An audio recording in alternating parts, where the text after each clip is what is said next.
how to create a demo account on Exness.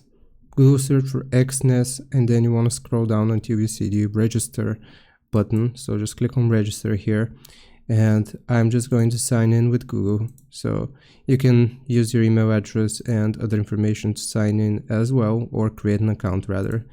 Here I will just search for my country.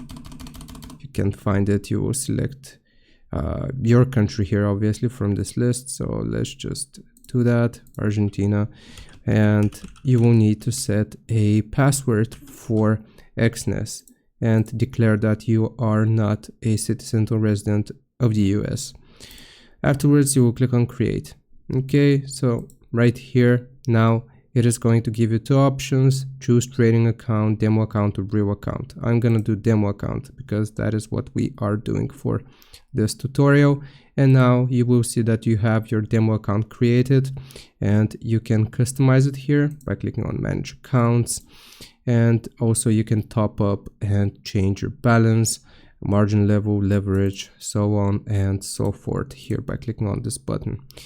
And that is how you do it. I hope this helps. Leave a like and sub. I'll see you next time.